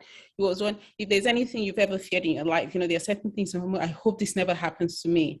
And that was one of the things. So right now, I always hope, I never speak out in my mind things that I hope never happens, because I thought it or hope it never happens, and I lost my dad. So I've had to face that. That's me as well. I've been made redundant in a job, first job out of university. And I thought, oh my gosh, this is it. I got this, great job, that first perfect job out of university, got made redundant. Didn't even see it coming, so been there. Started a business and lost $100,000, starting this business. So, okay, been there with the business kind of thing, But in all of it, I've still been able to be who I am today. And a little bit about who I am today is somebody who has their own business, who is a sought after consultant.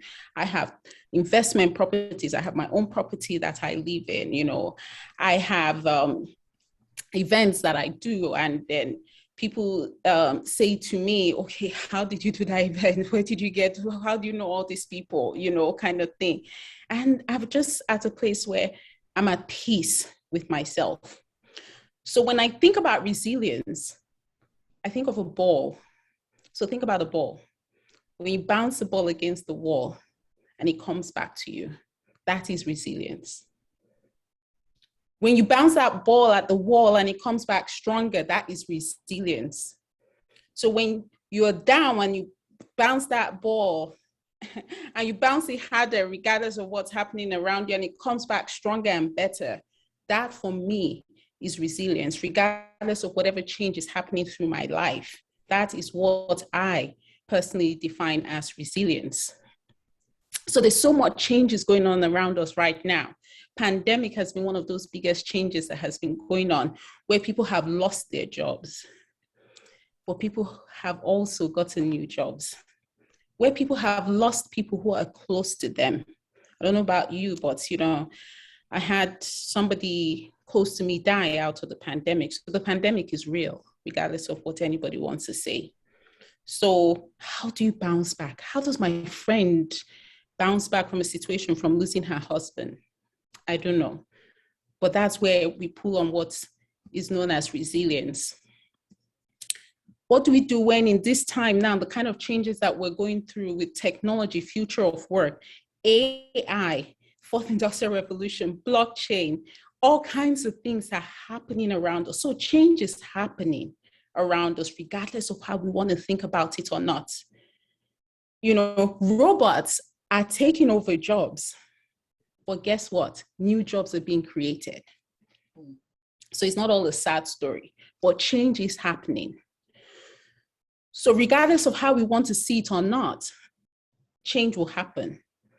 The question is, how do we bounce back from any of the negative impacts that are coming out of the changes that we're experiencing around us? And so today, what I want to do is, share a few things, that we can do. And I'm going to share this just from my own personal experience. So I'm not going to try to teach today. So I'm not going to share anything to do with 5 steps to do this or 10 steps to do this, but I'm going to share with you some of the experiences that I've gone through. So right now, some of us on here have got dreams, and I still have dreams. We have goals. And, you know, some of us, we don't even have dreams or goals. We just want to put food on the table. We just want to pay the bills. We just want to get on with life, just as simple as that, you know. So sometimes it's not all about the dreams and all of that, you know. And one thing that has stood out for me and helped make me resilient in everything I do is that regardless of what may be going on around me and regardless of how things may feel, I just follow and explore my curiosity. And if it doesn't work, I just try different ways to make it happen. So when I share some of these things with you, one of the things that, you know, how I move through resilience, even in a time of change, is that one of the things that I always say to myself is that I want to fulfill all righteousness. I want to fulfill all right. I want to know that I have done everything that I need to do in this situation, you know, before I can say I gave up. And when I say I gave up, I know I can say I gave up confidently because I know I did everything that I need to do. So that is what I hold at the back of my mind, regardless of what it is that I'm facing and, you know, what comes my way. So one of the first things I want to share is on how you bounce back after things, because it's hard. You know, if you've gone through all these situations that I've mentioned, another thing is that, you know, even the Bible says, and, you know, let's look at it as a quote for anybody who may not be Christian, but there's a quote that says, hope deferred makes the heart weak. So if you've been going after that job, going after that, trying to build that business, going for that, one of those things, it's hard. Let's not doubt it, you know, it's hard. You want to give up. I don't even know how somebody applies for 80-something jobs or 100 and something jobs and keeps on going. It's hard, you know, no doubt about it. But these are some of the 3 tips that I want to share that has helped me, you know. And the first one is that if at first you do not succeed, try again. When I say try again, I don't mean just try one more time. Try the second time, try the third time, and however long it takes. I love that saying that is, be stubborn about your goals, but be flexible about your approach. So you're not going to give up the first time. You're not going to give up the second time. You're not going to give up the third time. But what you're going to do is what I want to take you into the third tip is be flexible about how you approach that situation. And that's what I call test, rinse, and repeat. Because another quote that I love says that insanity is doing the same thing over and over again, but expecting different results from it. That's insanity. So I'm not asking you to go and do that same thing, how you did it the first time, how you did it the second time, how you did it the third time. No. We're going to be flexible about how we approach it. We're going to say, we're going to take a step back and say, why is this not working? Why aren't I getting the results that I desire? You know, and it's okay to look at why the other person is doing it and you are not succeeding, because when you look at how that person is doing it and they're not succeeding, then you can learn from the way that you have to do things yourself. So that's why I say test, rinse, and repeat. Identify what is that thing that may be holding you back. You've been sending your resume 20 times and you haven't gotten one call back. Then it's time to change that resume. You've been sending that resume and you've been getting interviews, but they're not hiring you. Then it's time to go and check whether what is it in that interview that I'm saying or doing that is not getting me that job. That is what test, rinse, and repeat means. It doesn't mean you just keep on doing the same thing over and over again. You do it differently and find new ways that you're going to do it to make it happen. So that's my second thing when it comes to resilience. Another thing I want to share is have a counsel. Oh gosh, if anybody has read Think and Go Rich, it's about having a counsel. Having those people around you that are going to hold you. And let me tell you, I've had a counsel and I've had an imaginary counsel and I've had a real counsel. So my imaginary counsel looks like this. I think about all those people that I admire in different things. And I say, what would this person do? What would my friend Joel do in this situation, for instance? What would this boss in the former life I know do in this kind of situation? What would these different people do? And I go after it in that way. So they're my counsel who are guiding me. So that's my imaginary counsel, you know, like in the book, Think and Grow Rich, that I use. You know, those are the people that are going to help you in a situation to keep you moving, because when you bounce that ball, you want it to come back stronger. Oh gosh, you want it to come back stronger. You know, you're not going to just leave that ball and let it roll away. No, you're going to pick up that ball and going to bounce it, but you're going to think, what would this person do? And then you learn how you can do it in a different way, how you can test, rinse, and repeat it by having that counsel. And then you're going to have your real counsel. And that is where you're going to hang out with people who are where you want to be. You may not have to hang out too much with friends. I have like really good friends. And I remember building my business and they would say, you know what, maybe you need to get a job because this business, you get as it be, you know, we want steady income, you know, coming, because, you know, we have these dreams and we have these goals. You know, I remember getting my first property when I was in England. And in that time, you know, I didn't have my full residency yet. And, but guess what? All my friends around me were getting properties and were 20 something. And this friend had gotten a property, that friend had gotten a property. I was still trying to figure out my residence in England, and I couldn't get a property. And I like, no, I'm getting a property as well. No, I'm getting one as well. And I went after it and I found the way to get it. Legally, let me say, because even when I completed my application form, I put it there. I didn't have a residence. But I got that property. And that was that property that just kept on giving. That was the property that paid for my master's. That was the property that helped pay for me to buy my first property in Canada. But that was because I hung out with the right people.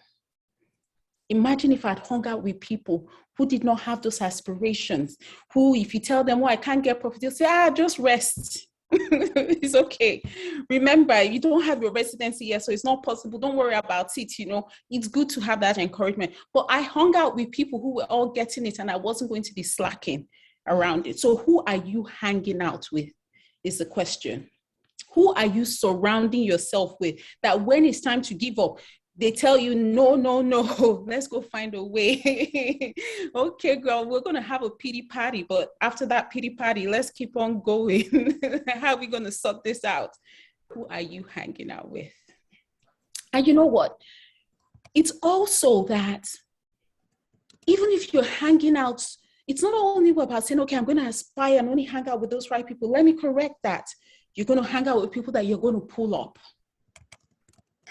You're going to hang out with people. You're going to raise people, because as the higher you go, you're not going to only send that elevator back to help those around you and in your community. You're going to hold that elevator door for them to come in with you. You're not sending it back. You know, you're going to say, I'm on the top floor and I'm bringing that elevator down with me. So that as we ride together, I'm going to show you how it's done. I'm going to show you how to get through all the floors to where you need to be. So you rise so that you can help other people rise as well and bring them along as well. You're not doing it alone. We're not doing it alone. We're going to rise together as a community. We're going to rise together as a people and globally in everything we do. Have coaches and mentors who you can leverage from their experience.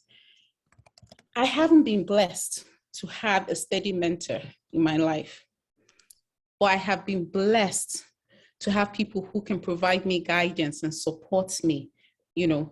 And I have been blessed to mentor other people that in the process of me mentoring them, they have been the ones to help me and mentor me as well. I remember the first time when they told me, and I shared this story with, you know, the panelists, and they said, you're going to be a mentor, and, you know, you're even going to pay to be a mentor. I was like, what the heck? How do I pay to be a mentor as well? You know, but I paid to the fee because I wanted to be supportive. And because that was the small mindset I had that I was giving as a mentor. But what I was also doing as a mentor was getting, because the person who I mentored Oh my gosh, she has done so much for me in my life, in my business. She has come into my business as a volunteer. She has gone above and beyond with other people to open doors for me in different places. So she has given back to me. So mentorship is a two-way relationship. So I have seen the value of mentors. So find mentors even in books. So I've had that my imaginary cancer where I read books, get mentored through that, but I've also had people around me and coaches and bosses and people who guide me and just people who I can just reach out to when I'm having a situation and find them. Be bold enough and, as Sandeep said it, reach out to them and say, I need your help. So in my own business, I couldn't see people around me that were close to me that were doing some of the things that we're doing. So guess what? I would just go and step up to them and find them and reach out to them and say, hey, can I have a call with you? So there were people that, yes, they weren't consistently my mentor, but even if it was just can I just speak to you for a second? Do you mind if I just schedule a call? Let's just talk.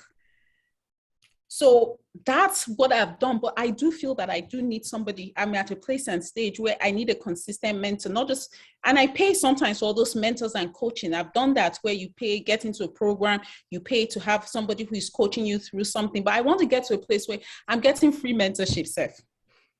And the reason why I want free mentorship is because I want that genuineness where people do not feel obliged to do it. They're doing it because they really want to give me value.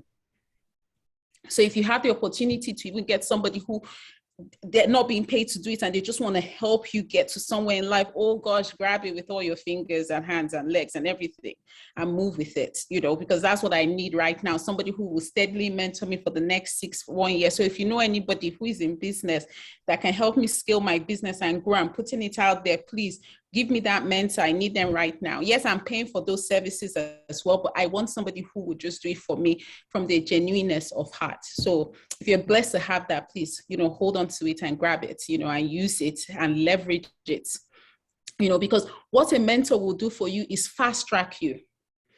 They will show you your blind spots. They will help you avoid those places that they've been to and their pits, where don't fall into this pit. But you can try, because they say experience is the best teacher, but it just takes a longer time. So if you can find somebody who can help accelerate your growth and fast track you, all the better, and show you where you may be doing things blindly or things that may not work, especially if you're an immigrant, especially if not of this culture, because culture is very big, so what you may have done and succeeded in another country that worked, when you're an immigrant and you come to a new country, a new culture, how it is different. And I say this because even in England that I was, is different from Canada. So that's what mentors do. They help guide you, lead you, and coaches and all of that. So grab it and take it, and, one of the points, final point I want to share, I don't want to call it 4 because I just wanted to share 3 points. But, my final point is that stay positive. Just stay positive. Stay positive. The mind is powerful. So, stay positive. And one of the things that I want to share, and one thing that I know for sure, oh gosh, one thing that I know for sure is that when there's life, there's hope. And cream always rises to the top. Cream always rises to the top. Go, come, do anything, to whatever it is, cream will rise to the top. So as long as you're good, as long as you have the mentors, as long as you're learning, as long as you're growing, as long as you're doing all the right things, weeping may endure for a night, but joy comes in the morning. There's a light at the end of the tunnel. However long it takes, you will get there. Just stay consistent, stay doing, test, rinse, and repeat, and you'll get to where you need to be. That is a cream rises to the top. I love that. Thank you. Thank you so much, Yvonne. Thank you, Yvonne. So many things to take away, really. So many. Be positive. Cream rises to the top. Put yourself out there, bounce that ball. We don't have time. I would have shared a story with, about bouncing that ball and kicking it. Like my son said, Mom, I kicked the first time, I missed, but I kicked it again and I got it, right? It's a long story, but I just had to cut it like that. But thank you. Ingrid, what's your final thoughts? I want to thank you all for coming tonight, for all the participants who listened to our stories, for all the great stories that were shared here today. You know where to find us. Many of us are on LinkedIn. And remember those great quotes tonight. I love the minefield. You know where the mentors have been before. And I want to thank you all for joining us. Stay connected, donate today. We are on Instagram, LinkedIn, Facebook, and Twitter. Thank you for joining us tonight and have a great evening. Take care all. Absolutely. Thank you, Ken. Thank you, our Wonderful. panelists and everyone. Thank Oh you. my God. Thank you so much, everybody. Great conversation. So many things to take away. I learned a lot. I'm going to be chasing anybody around me now. Be ready. And yes, don't forget, everybody, all of these wonderful people here, you can connect with them on LinkedIn. You can chase them down and hold them accountable to all of the things that they talked about today. Cheers. Until next time. Don't forget, we have our next session on the 19th, and that On the will 19th. Oh my God, we have powerful speakers lined up once again for you all. Be safe. Thank you, everyone. Thanks for having me. Bye, everyone. Bye. Bye. Thank you, everyone. Have a good one. You too. Jeff, you can stop sharing. Awesome. Thank you so much. Thank you, everybody. Thanks Thank for a you. great event. Bye. Bye, Thanks, guys. Google. Thank you, everyone. Thank you. Yeah. Thank you.